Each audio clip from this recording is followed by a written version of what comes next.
Hello and welcome back to Scholar Talks Health and Wellness. My name is Scholastica. If you're new to the channel, welcome to the family. We love you. Please remember to subscribe, turn on your notification bell so you do not miss any more videos. Like and share with your family and friends. If you're a returning subscriber, you already know I love you. I appreciate your support and I do not take you for granted. This is Scholar Talks Health and Wellness, where we talk about everything health, everything well-being as it relates to every aspect of life. In today's video, we will be talking about the holiday season. Yes, the holiday season is upon us. Christmas is here, end of year parties, family gatherings, New Year Eve, New Year Day, crossover night, and everything in between. And apart from the love and joy and gifts that goes around this season, a few other things also go around. Yes, viral illnesses also go around. Viruses are jumping from person to person, from gift pack to gift pack, to present, from present to present, party to party. But how do we avoid getting sick even as we enjoy the season? That's the topic for today. So without wasting much of our time, let's jump right into it. Why exactly do we get sick during the holiday season? Why do people get sick? Is this we spend more time indoors with poor ventilation. There's so many people gathering indoors. You are hosting people in your house, family, you're attending parties and gatherings with poor ventilation. Hey, another reason is that the weather is generally colder around the world at this time of the year. It's colder and it's also drier. So our natural barriers in our nose, on our nostrils, tend to be weaker this season. And so viruses have a room to kind of jump in your nose, jump in your body and have a party too. So the weather is also something that kind of exposes us to viral illnesses. The third one is stress and lack of sleep. You will think that when school closes and we are not waking up to get kids ready for school and workplace closes or slows down and it's just about going up, show up in your holiday pajamas today, show up in your Christmas sweater tomorrow, things are kind of slower. You will think that people will be more relaxed and restful and get more sleep during this season. But that's not the case. A lot of us are stressing about the activities of the holidays. What do I wear? How do I get this? How am I getting gifts? How many people am I getting presents for? Am I wrapping them? Am I getting them across? And all that is worse if the postal service in your area and your country chooses around this time to be on strike. And so what am I using? What does it cost to use other postal services and all that? We are stressing a lot and we are not sleeping well. When we go for Christmas parties, we don't come home early enough to go to bed early. And so lack of sleep, too much stress tends to weaken our immunity. Another reason is that kids bring viruses home from school and from daycare and from every other place they go to during this season. And it's not just kids, even adults. They are hugging and say, see you next year. It's the end of the year. I have this present for you. I'm taking this present home.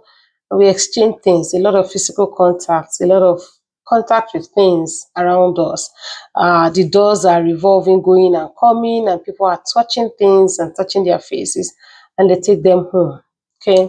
Also, travel exposes us to lots of germs. We are sharing a lot of spaces, from airline desks to security to boarding gates to checking and scanning your boarding pass, putting them back in your passport, sharing seats, sharing toilets, a lot of things we're sharing. Chairs at the airport, washrooms at the airport, even in buses, even bus rides, sharing taxis, cabs, whatever method of transportation that you share out of love, giving people a lift in your own car. We are sharing a lot of things, and those travels expose us to more germs than we can imagine. Remember that cold weather is not the reason for the infection. However, but the viruses tend to spread more easily during the cold season. What are the top viruses to watch out for during this season? Flu, also called influenza virus, the RSV, respiratory syncytial virus, and common cold. Those three spread a lot during the holiday season, and that's why I'm talking about them today. There are several other viruses, but I'm looking at these three today. The influenza virus comes suddenly and it comes with fever, chills, body pain, and exhaustion. It hits the body harder than the common cold. RSV, which is the respiratory syncytial virus, is common in babies and young kids, but adults also get it. So don't think that, oh, I can never get RSV as an adult. Adults also get sick with RSV, just that kids are more common. It's easier for kids to get it, especially the younger kids and babies. They get it more and they get affected a lot by it. So you see things like coughing, wheezing, sneezing, difficulty breathing in little ones. You see their chest being sucked in when they breathe, their nose flaring. And so it's a lot more difficult for them to breathe, and they cannot communicate how they are feeling. They are just crying and refusing to feed.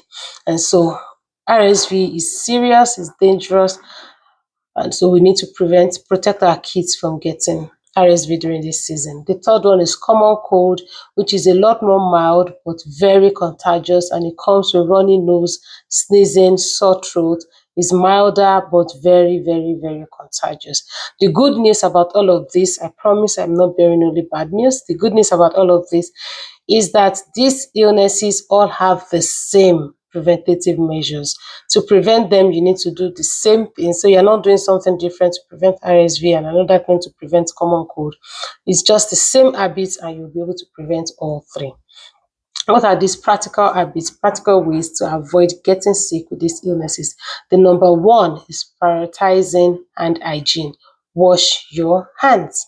Clean your hands. It's important that we wash our hands to perform proper hand hygiene when we move from place to place. When you touch things, before you move on to the next thing, make sure to wash your hands. Wash your hands for at least 20 seconds. To achieve 20 seconds, sing the happy birthday song, sing the ABC song, sing Twinkle Twinkle Little Star while you wash your hand. And when you wash your hands, make sure to rub your palms together. Wash your hands at the back of your hands, in between your fingers, under your nails, your thumb, your wrist. Wash them properly. If you need to move your sleeves back when you do, please make sure to wash your hands properly. Rinse your hand under running water, dry with paper towels, close your tap with paper towels, and leave the washroom or wherever you have washed your hands. If soap and water is not around you, make sure to carry around alcohol-based hand sanitizer so that you can sanitize your hands as you go. You need to wash your hands as often as possible. Another thing to do is to clean your phones and high touch surfaces often. Our phones have been to places that we don't even want to talk about. We take our phones everywhere. We are touching things and swiping on our phones to be sure that we got everything that we want, because we have our notes on our phone. Our phones do a lot for us, and we cannot just keep them like that. We need to clean them so that they are not the portal of entry of illnesses to us. The second step then is avoid touching your face. We touch a lot of things, and when you come in contact with viruses by touching them, touching your face just transfers them into your airway. So avoid touching your face. Viruses can enter your body through your eyes, your nose, and your mouth. So if you struggle with keeping your hands away from your face, find something doing with your hands. Keep your hands busy or moisturize your hands so that you notice them more and know when they are going towards your face. And third one is to strengthen your indoor air quality. The way to do this is to use humidifier. The air is dry already, so use humidifier so it's moist in your house, and then your nostrils, the air you're breathing in is not dry, too dry that it will weaken your natural barrier in your nose. Also, I know it's cold outside and you want to keep your doors open so your house is warm and cozy, but crack your windows open 5 to 10 minutes in a day so that you can let the air you can allow for proper ventilation in and out of your house. Another thing to do is to keep sick loved ones comfortable but separate. So isolate them the way we were doing during COVID. It helps us to reduce the spread of COVID, so it can help us reduce the spread of these viruses as well. Keep sick loved ones separate but comfortable. Give them everything they need, but separate them from others for the duration of the illness. Boost your immune system naturally, and I'm not talking about using supplements now. I'm saying natural ways. One of them is to sleep at least 7 to 8 hours daily. Make sure to drink plenty of water. Eat fruits that are rich in vitamin C, such as orange, pineapple, kiwi, and the likes. Add zinc-rich foods to your diet. Things like seafood, chicken, and beans, they are rich in zinc and can help you prevent this. They can help you boost your immunity. Manage stress. Manage stress. Your immune system listens to your emotions, and so your emotions can affect your immune system. So please manage your stress properly. Find ways to cope with stress so that it's not overwhelming for your body. Number 5, wear your mask when and as needed. If you're feeling sick, wear your mask. If you're around people who are sick, please wear your mask. It shows that you are considerate of other people. You are not catching something to take home to others, and you're not trying to spread something else, viruses to others. Get the flu shot. It's optional but recommended. So please get the flu shot so that if and when you get the flu virus, you are not too sick to cope with it. So it reduces how severe the sickness will be if you are vaccinated compared to if you're not. Keep kids safe.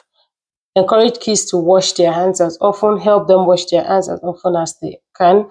Young children are more vulnerable to RSV, so keep sick kids at home. If your child is sick, please keep them at home, especially if they go to daycare. Your child may be like 4 or 5 years old, but they are sick. Well, at daycare, there are kids who are as little as 12 months old.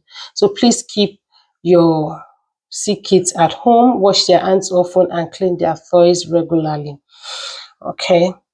Now, having said all that, if you now get the virus somehow, when do you need to see a doctor? Because viral infections will usually run their course and you'll be better within 7 to 10 days. But when do you need to see a doctor? One, if you experience difficulty breathing, you're wheezing, or you have chest pain, please see a doctor. Your fever is persistent despite taking antipyretics such as paracetamol, Tylenol, Advil, and is not getting better, please see a doctor. You have severe dehydration, please see a doctor. Symptoms that last longer than 10 to 14 days. Remember I said viral infections will run their course and run over about 7 to 10 days. But if it extends beyond 14 days, more than 10 to 14 days, please see a doctor. In babies, when you notice poor feeding, faster breathing, flaring nose, sucking in of their chest when they breathe, they are not eating well, there's no tears when they are crying, they are not peeing enough, please make sure to take them in immediately. Early help prevents complications. As simple as these viral infections may sound and look, common cold, RSV, and influenza, they sound like, oh, it's everyday thing. They are not everyday thing when there are complications. Their complications can be really severe. Found this video helpful? Please share with family and friends. Remember to subscribe, leave me a comment. What are you doing to prevent yourself from getting sick this holiday season? What are you even doing to celebrate the holidays this season? Until I come your way next time, please enjoy the holidays, stay safe, and take care of your body and spirit. Bye.